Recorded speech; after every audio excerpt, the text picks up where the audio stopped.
As a student, I was involved with the food movement on campus since my freshman year.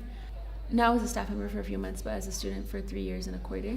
And I've definitely experienced that economic divide in regards to food. And I think that that class divide is apparent when you're at the dining hall and people get to choose certain foods, and it's definitely apparent when you see folks sitting at the library and who's eating what. For instance, with kale, I didn't even know about kale until I came to Santa Cruz.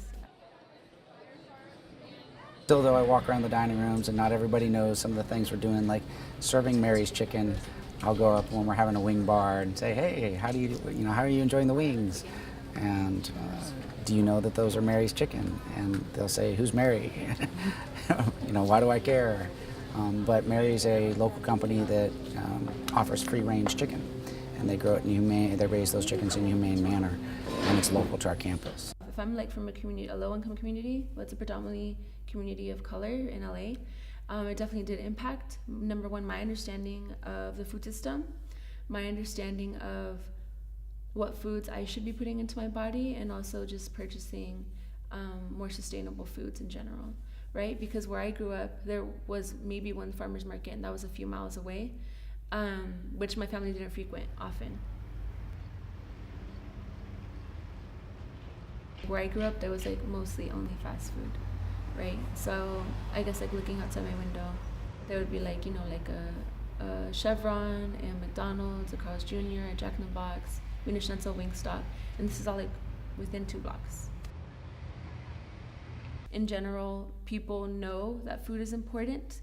It's just that certain people have other privileges that, for others, if they don't have those privileges or those resources, it impedes their ability to be able to really thoroughly think about purchasing food. People who come from a lower class or are minorities, it's harder to have resources and then also to have the sort of confidence and motivation to go and get those resources, because we are living in a culture that oppresses people who are not white, upper middle class.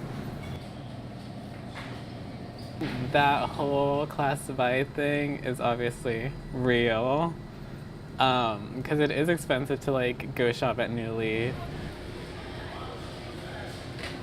People from a lower income or people from a different culture, that their biggest concern isn't about getting the organic foods. It's more about just getting food and having food. I made it to a college like a UC. This is amazing for me and for my family because of all the barriers that I had to overcome with my race or my socioeconomic class and all that. And then you get here and then you start hearing about organic foods and all of this stuff that you didn't know about. And then all of a sudden that's just a thing that also brings you back down, oh wait, yeah. There's always going to be that thing that these white upper middle class people, they're just always going to be deciding hey, this is what's better, and if you want to keep up with us, this is what you have to learn now.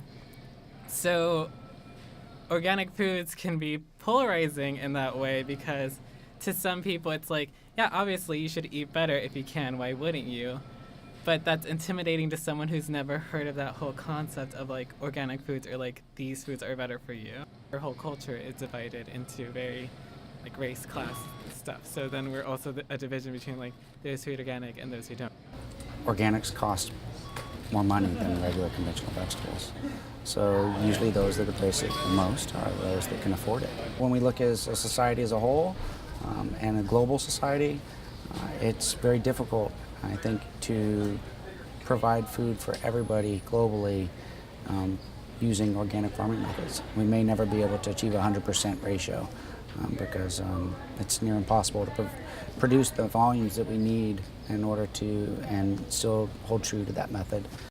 I think it's also important to destigmatize who really thinks food is important, because it's important to all of us. It's something that we all put into our bodies every day.